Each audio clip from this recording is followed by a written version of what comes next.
Tomatoes are a mainstay in my summer garden. In fact, I don't push them aside to the backyard, hiding them from sensitive eyes as if they were the Phantom of the Opera. No, they are featured front and center in the most exuberant garden bed. Their superior flavor deserves public attention.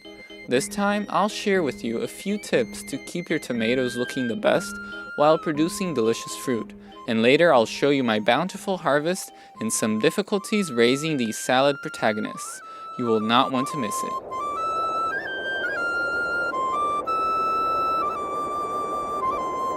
I like to keep my tomato plants looking their best, to encourage passerbys to try to grow their own as well. There is nothing better than harvesting your own tomatoes and eating them on the spot. It is very rewarding.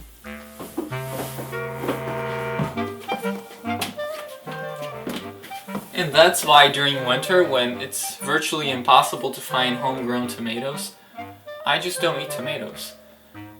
The thing is, I content myself with tomato sauce that I've frozen from my own tomatoes from the summer.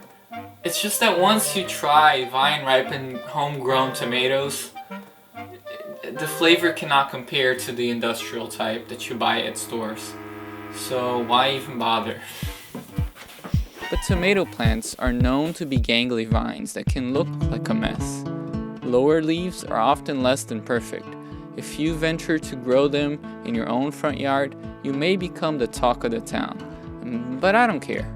Partially because I want to encourage people to talk about growing food, and having veggies proudly displayed is a great way of normalizing their cultivation. One of the tricks I employ when growing tomatoes is to keep them mulched. I like to use grass clippings because it is an available free material here.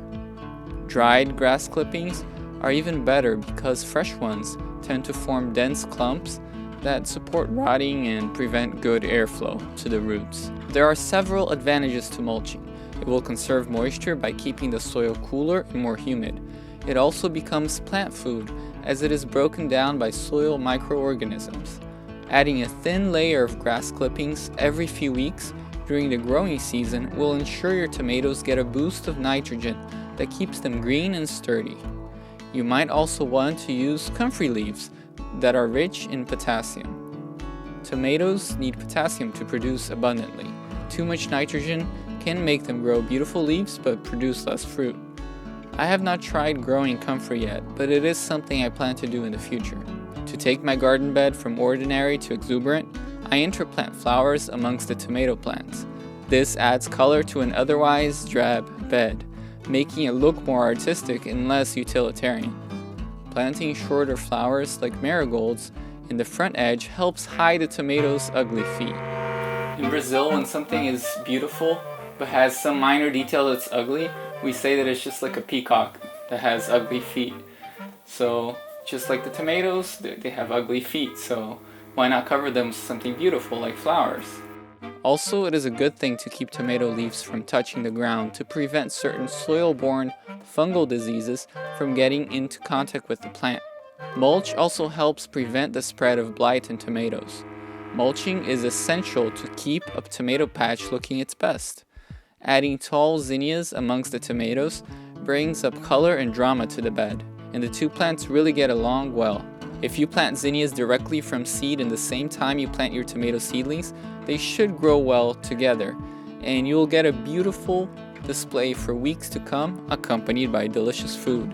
Zinnias will help hide less than perfect leaves, but they will also increase pollination and help in reducing certain pests.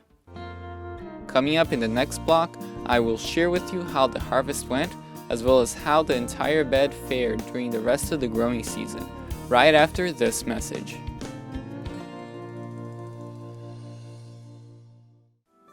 Suburban Homestead is brought to you by viewers like you. Thank you. If you enjoyed the show and want to ensure more videos are produced, you can contribute on Patreon or buy art from my Etsy store. This week I have reclaimed wood bee hotels that will spruce up your garden while providing much needed shelter to native pollinators and other bugs. Make sure to get yours before they run out and consider other items that are still available. Thank you.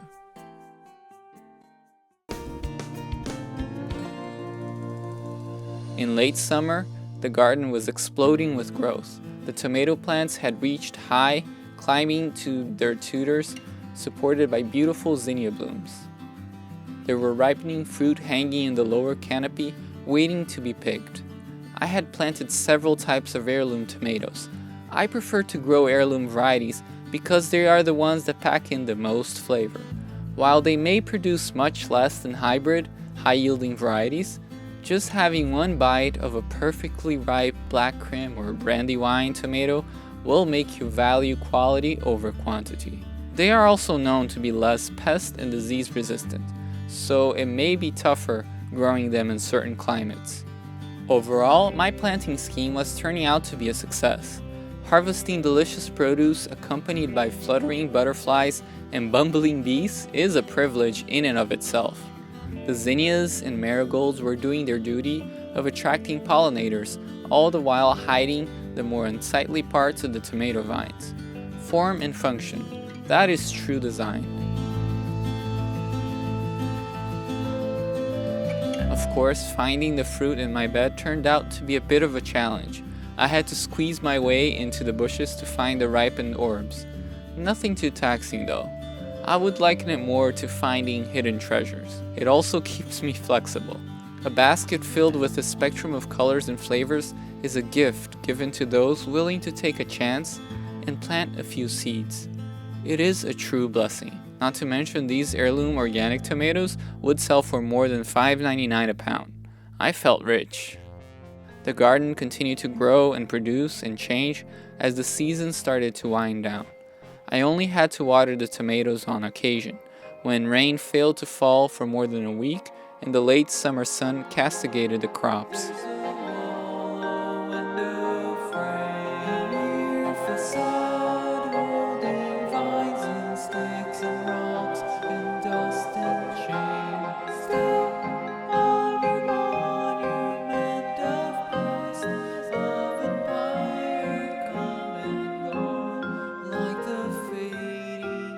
The mulch kept the plants adequately hydrated for longer, saving water and saving my time watering. While during spring, we have a tendency to want to spend as much time outside as possible, as summer approaches, especially here in muggy Maryland, we tend to neglect what is growing outside, visiting the garden only for a quick harvest. I noticed that as summer waned, the productivity of certain tomato varieties changed. While in the beginning of harvest I was getting mostly the red brandywine and the black crim tomatoes, as the weather changed to cold, the yellow brandywine started to pump out more fruit. It produced beautiful large yellow tomatoes that are low in acidity. These seem to be more disease resistant here and prefer the temperatures of late summer to early fall. I also had lemon cucumbers growing on the other side, making for a nice pairing in a fresh salad.